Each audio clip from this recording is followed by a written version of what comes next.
Olá!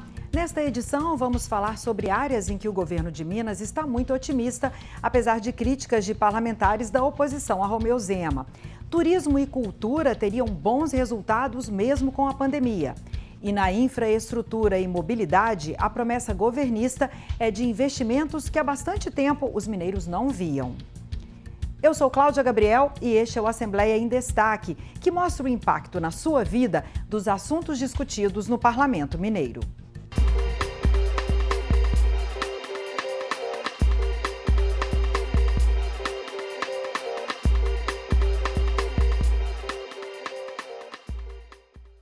O terceiro dia de sabatina dos deputados aos representantes do Executivo aqui na Assembleia começou com o secretário de Cultura e Turismo, Leônidas Oliveira. Na apresentação das ações da pasta, ele comemorou os números. Segundo Leônidas Oliveira, uma pesquisa do IBGE mostrou que o estado é hoje o segundo destino mais procurado pelos turistas no país. E também o que mais cresceu no último ano, com um aumento de mais de 61% na receita do setor. De janeiro a maio, a meta anual de geração de empregos já bateu os 81%. Em abril, a movimentação econômica do turismo mineiro cresceu 132% em comparação com o mês anterior. Aumentaram os fluxos nos aeroportos, nas rodoviárias e nos hotéis. O deputado Guilherme da Cunha quis saber o que a secretaria está planejando para empregar mais gente no turismo. Segundo o parlamentar, o setor merece mais investimentos porque é responsável por uma fatia expressiva de novos postos de trabalho. O secretário comentou que o foco agora é atrair turistas do mundo inteiro. A gente tem dados aqui divulgados nessa semana pelo governo do estado, comemorando e destacando a criação de 503 mil postos de trabalho em Minas Gerais, com carteira assinada desde o início da gestão. 81 mil vieram do setor de turismo, um único setor, gerando um percentual tão expressivo. A gente tem a certeza de que é um setor que merece mais apoio, mais investimento, merece certamente que seja considerado como prioridade. Há outros programas também em instalação para que a gente possa seguir nesse ritmo de crescimento de empregos e transformação de vidas. Nós já lançamos um novo projeto, que é o Minas para Minas, Minas para o Mundo. Em setembro, nós faremos uma grande ação em Portugal, que é o nosso segundo emissor de turistas, levar os 90 músicos da Filarmônica, nós vamos levar gestores, nós vamos levar a imprensa. Na Torre de Belém, a Filarmônica vai fazer um grande concerto, nós vamos levar o queijo, nós vamos levar o café, nós vamos levar a nossa cultura, atrair um turista com um ticket maior.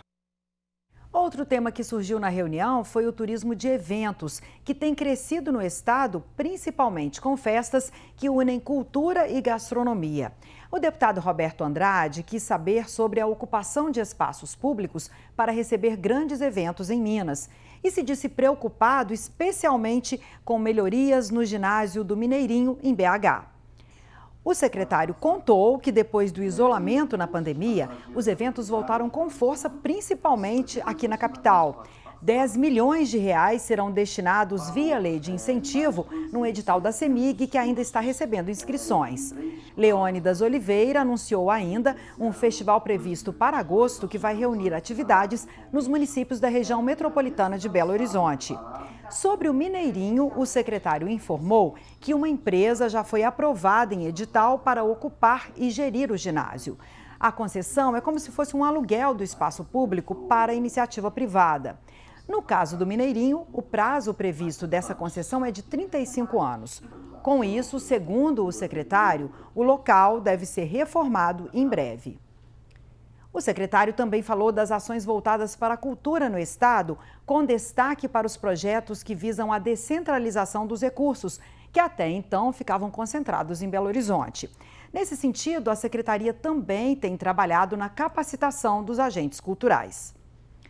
São pessoas que trabalham com cultura nos municípios e muitas vezes enfrentam dificuldades de colocar projetos em prática por falta de verba ou até mesmo de conhecimento sobre as formas de apoio que o governo oferece. Mas foi um outro tema relacionado à cultura que esquentou a manhã de sabatina aqui na Assembleia: o tombamento da Serra do Curral, perto de Belo Horizonte. Isso tem sido muito discutido nos últimos dias, com protestos da sociedade civil, tanto na própria Serra do Curral quanto aqui no Legislativo. Isso porque o Conselho Estadual de Política Ambiental, o COPAM, que tem integrantes do governo do estado, deu permissão para que a mineradora Tamisa instale um empreendimento na Serra do Curral. Só que o lugar está em processo de tombamento pelo Instituto de Patrimônio de Minas. A deputada Beatriz Cerqueira pediu detalhes sobre o cronograma de tombamento da serra e quis saber se o governo do estado consultou a comunidade quilombola que está na área liberada para a mineradora. A consulta livre e informada é um direito desses povos previsto em convenções internacionais. Leônidas Oliveira confirmou que a comunidade não foi consultada. Sobre o tombamento, segundo ele, 3 audiências serão feitas pelo governo até o fim de julho, quando o processo deve ser analisado pelo Conselho Estadual do Patrimônio Cultural. A deputada Beatriz Cerqueira também questionou por que a mineradora Gucci continua explorando a região, mesmo depois de um decreto do governador que reconhece a Serra do Curral como bem de relevante interesse cultural do estado.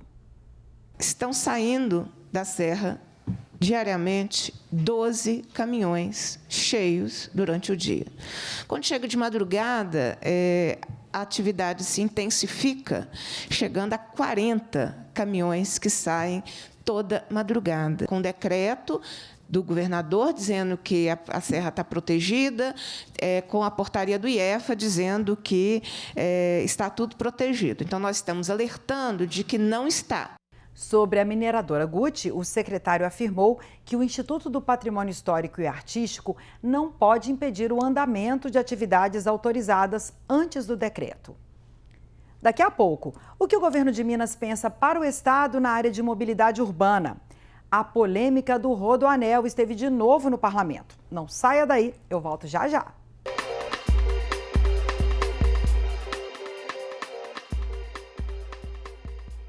Quase toda semana este assunto aparece aqui no parlamento. A situação das rodovias mineiras é foco de cobrança dos deputados na tribuna durante as reuniões do plenário. Você deve se lembrar também das notícias divulgadas no início do ano, quando as chuvas fortes deixaram um resultado desastroso. Queda de barreiras, pontes, crateras no asfalto e muita lama. Tem trecho que está interrompido ou em obras até hoje, como é o caso da BR-262, que liga Belo Horizonte à Vitória, onde parte da rodovia cedeu. Nos primeiros 5 meses de 2022, já foram mais de 70 pedidos de comissões da Assembleia para que os órgãos responsáveis asfaltem trechos, retirem lama da via e informem dados de projetos nessa área. A partir do contato frequente dos parlamentares com os eleitores do estado inteiro e de notícias da imprensa, a informação sobre esse tipo de problema acaba chegando aqui. Além disso, a Assembleia tem uma forma sistemática de acompanhar o trabalho do governo nessa área, quando os secretários têm de vir ao parlamento prestar contas do que está sendo feito. Nesta semana, o titular da área de infraestrutura e mobilidade veio apresentar as ações da área. E não só a situação de estradas foi questionada pelos parlamentares. Houve muitas cobranças também sobre o avanço das ferrovias mineiras.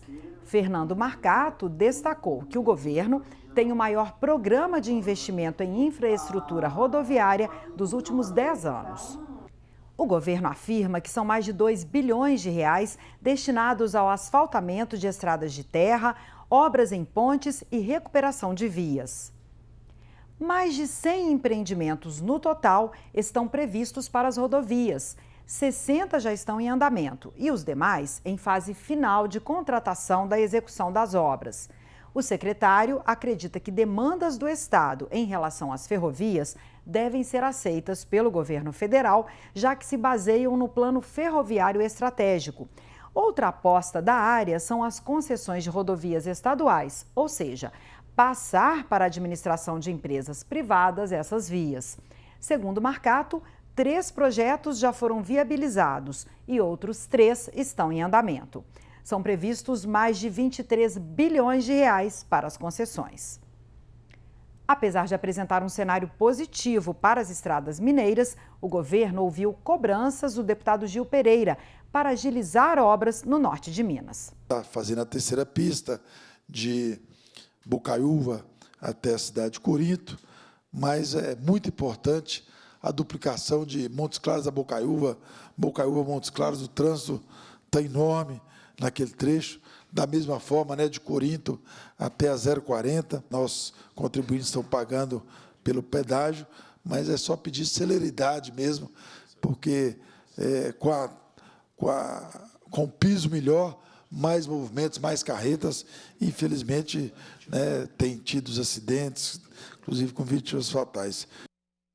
Em boa parte do tempo de exposição, o secretário defendeu o projeto do Rodoanel Metropolitano, proposta que sofre resistência de parlamentares ligados a causas sociais. E também tem a oposição da prefeita de Contagem, Marília Campos.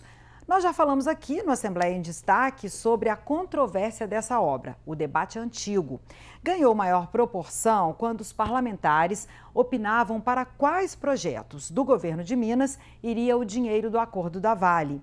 Mas a história ainda não terminou, mesmo porque as obras nem começaram.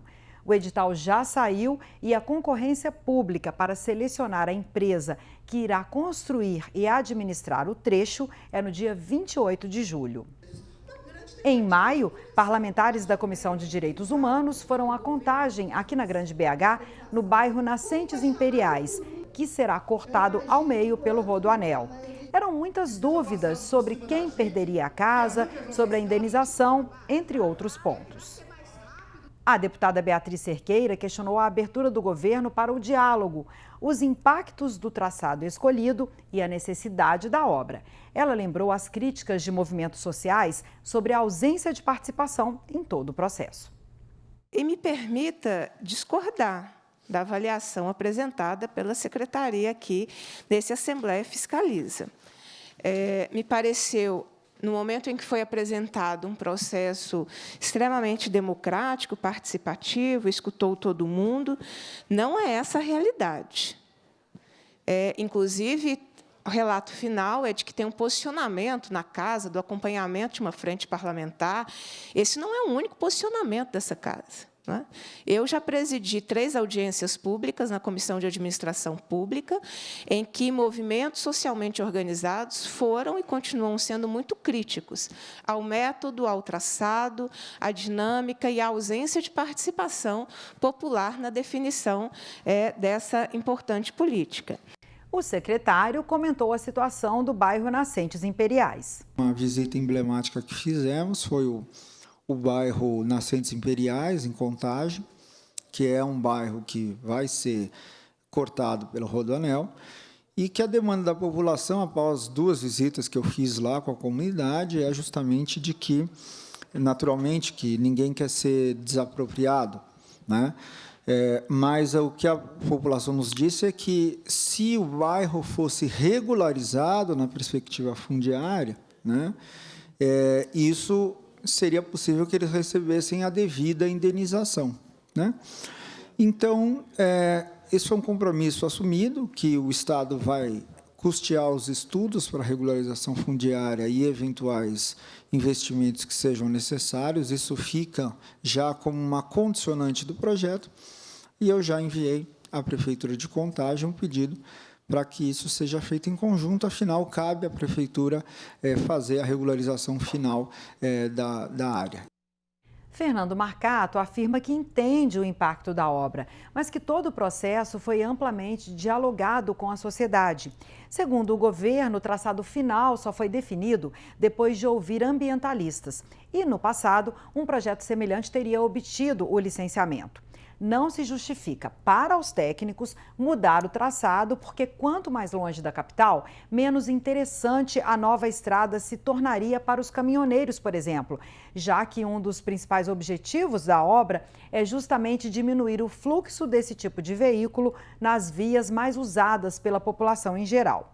Lembrando que Marília Campos foi à imprensa no fim de junho e prometeu que a Prefeitura de Contagem entrará com ação na Justiça para suspender o leilão.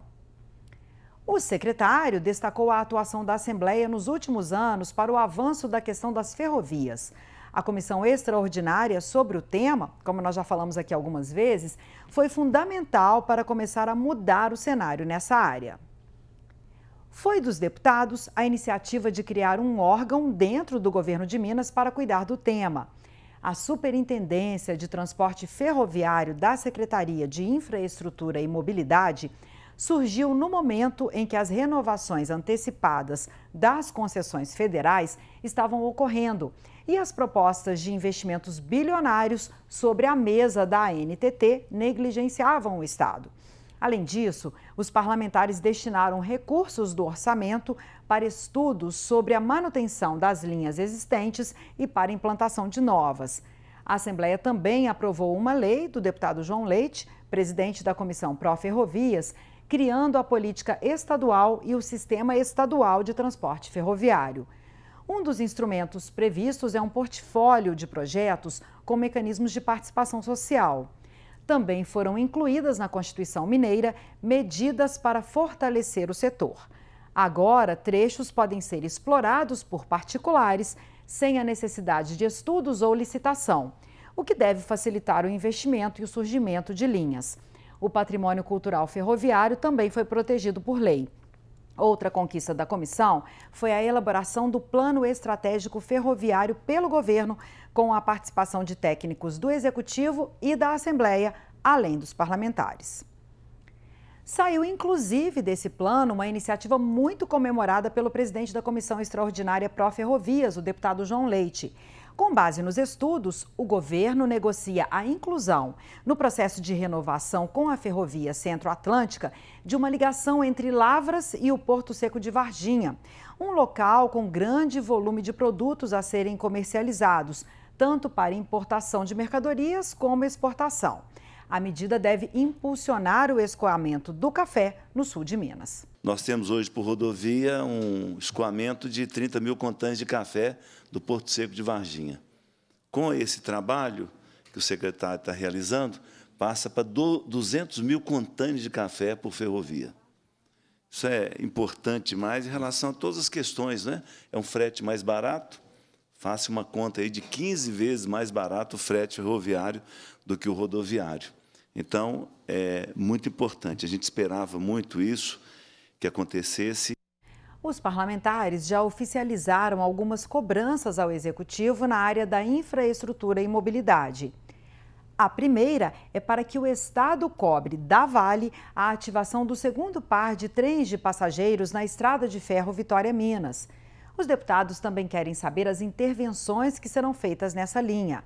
A Assembleia deve pedir ainda respostas sobre manutenção de rodovias estaduais e duplicação de trechos da BR-135, que passa por Corinto e liga Bocaiúva a Montes Claros. Eu me despeço de você, lembrando que nesta edição do Assembleia Fiscaliza serão 12 reuniões no total. Os trabalhos seguem até o dia 7 de julho aqui na sede da Assembleia, em Belo Horizonte, com transmissão ao vivo pela nossa TV e pelo portal do Parlamento na internet. Você já sabe, nosso portal tem muita informação. Eu convido você também a interagir com a gente pelo Twitter da TV Assembleia. Obrigada pela sua companhia. Tchau.